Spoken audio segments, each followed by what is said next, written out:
Na wewe ambaye ulipigwa hutaki kusema. Hata kabla hatujaongea kwa nini kitu chochote, lazima tujue kwa nini watoto wetu wamejiform kwa gangs, wamenunua pikipiki, wanatembea in groups of 3 or 4, wanatembea ndani ya town, na kila mtu anajua huyu ni gang, hii pikipiki ya gang, hii ni gari ya gangsters.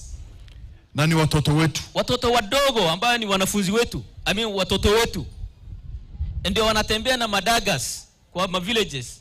Alafu sisi tunacheka, tunasema oh, we have insecurity in this county, we have insecurity in this town. No, we can't have that. Weka huyo mtoto ndani, mzazi akikuja weka mzazi pia ndani, wakae pamoja.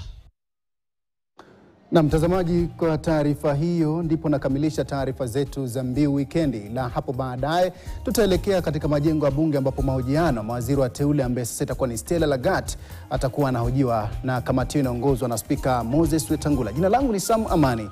Endelea kuitazama KTN News.